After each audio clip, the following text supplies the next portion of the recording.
Ketimpangan sosial dan ekonomi adalah masalah yang masih menjadi perhatian global. Meskipun banyak negara telah mengalami pertumbuhan ekonomi yang pesat, kesenjangan antara kelompok kaya dan miskin masih tetap lebar.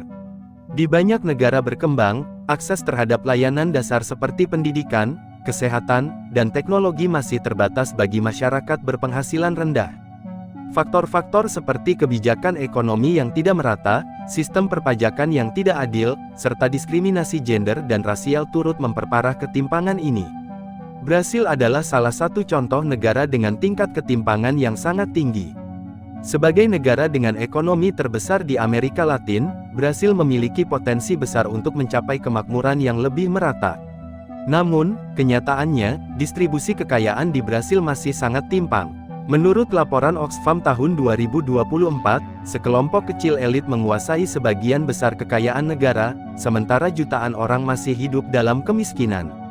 Ketimpangan ini bukan hanya sekadar perbedaan dalam penghasilan, tetapi juga mencakup akses terhadap pendidikan, layanan kesehatan, pekerjaan, dan teknologi. Banyak masyarakat miskin yang sulit mendapatkan pendidikan berkualitas, yang pada akhirnya membatasi peluang mereka untuk keluar dari lingkaran kemiskinan. Selain itu, kesenjangan rasial dan gender juga memperburuk situasi, di mana kelompok minoritas seringkali menghadapi diskriminasi dalam berbagai aspek kehidupan. Brasil telah mengalami pertumbuhan ekonomi yang signifikan dalam beberapa dekade terakhir. Namun, distribusi kekayaan masih sangat tidak merata. Menurut Oxfam, 10% populasi terkaya di Brasil menguasai hampir 60% dari total kekayaan negara, sementara 50% masyarakat termiskin hanya memiliki kurang dari 10% dari pendapatan nasional seperti yang dilaporkan Oxfam. Fenomena ini mencerminkan bagaimana ketimpangan ekonomi masih menjadi tantangan besar bagi negara tersebut. Meskipun angka kemiskinan telah menurun sebesar 40% dalam beberapa tahun terakhir, kesenjangan antara kelompok kaya dan miskin semakin meningkat seperti yang dilaporkan oleh Brasil de Fato. Hal ini disebabkan oleh sistem perpajakan yang lebih menguntungkan golongan kaya serta kurangnya akses terhadap layanan keuangan bagi masyarakat miskin. Tanpa adanya kebijakan redistribusi yang kuat, ketimpangan ini akan terus berlanjut. Data dari IMF tahun 2017 menunjukkan bahwa upaya redistribusi melalui kebijakan pajak belum cukup efektif dalam mengatasi ketimpangan ini. Pajak terhadap kelompok kaya masih relatif rendah dibandingkan dengan negara lain, sementara beban pajak terhadap kelas menengah dan bawah lebih besar. Reformasi pajak yang lebih progresif diperlukan untuk menciptakan sistem yang lebih adil bagi semua lapisan masyarakat.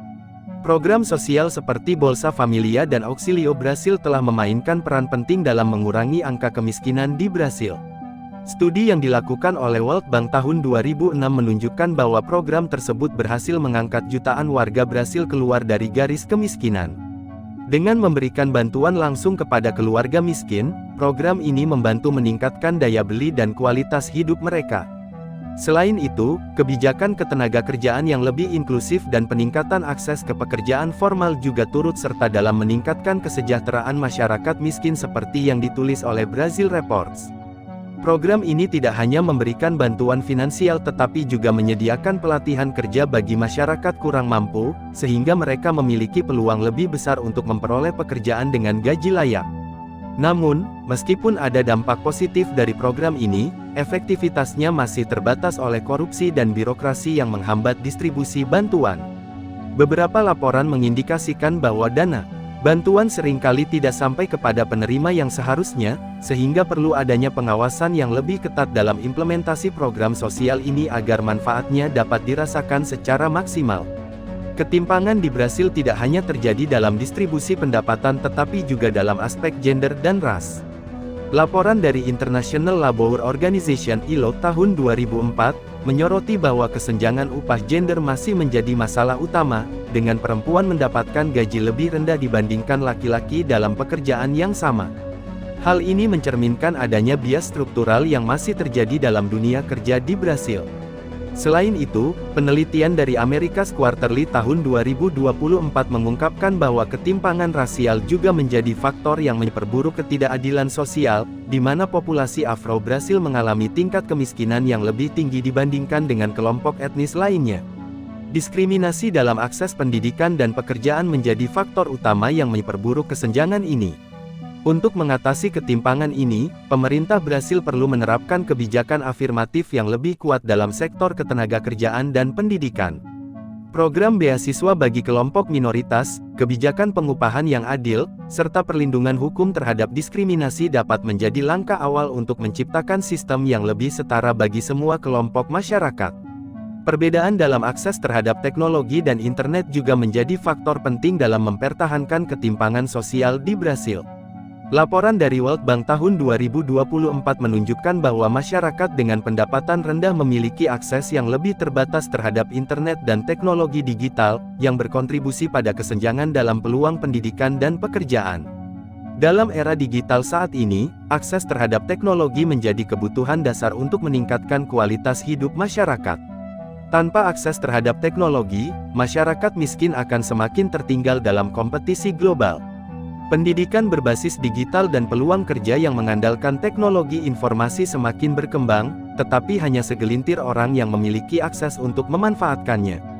Hal ini membuat jurang ketimpangan semakin melebar antara mereka yang memiliki sumber daya digital dan yang tidak. Untuk menjembatani kesenjangan digital ini, diperlukan investasi dalam infrastruktur teknologi serta kebijakan yang memastikan akses internet yang lebih merata di seluruh wilayah Brasil. Program subsidi internet bagi keluarga miskin dan pelatihan teknologi bagi tenaga kerja dapat menjadi solusi jangka panjang untuk mengurangi dampak dari ketimpangan digital ini. Meskipun ada kemajuan dalam pengentasan kemiskinan dan pertumbuhan ekonomi, Brasil masih menghadapi tantangan besar dalam mengatasi ketimpangan sosial dan ekonomi. Program sosial dan kebijakan redistribusi perlu diperkuat agar dampaknya lebih merata. Selain itu, upaya untuk mengurangi kesenjangan gender, rasial, serta akses terhadap teknologi harus menjadi prioritas bagi pemerintah dan sektor swasta. Dengan strategi yang lebih inklusif dan berkelanjutan, ketimpangan sosial di Brasil dapat dikurangi secara signifikan. Reformasi kebijakan yang lebih adil, pengawasan terhadap implementasi program sosial, serta investasi dalam teknologi dan pendidikan adalah langkah-langkah yang perlu diambil untuk menciptakan masyarakat yang lebih setara dan sejahtera di masa depan.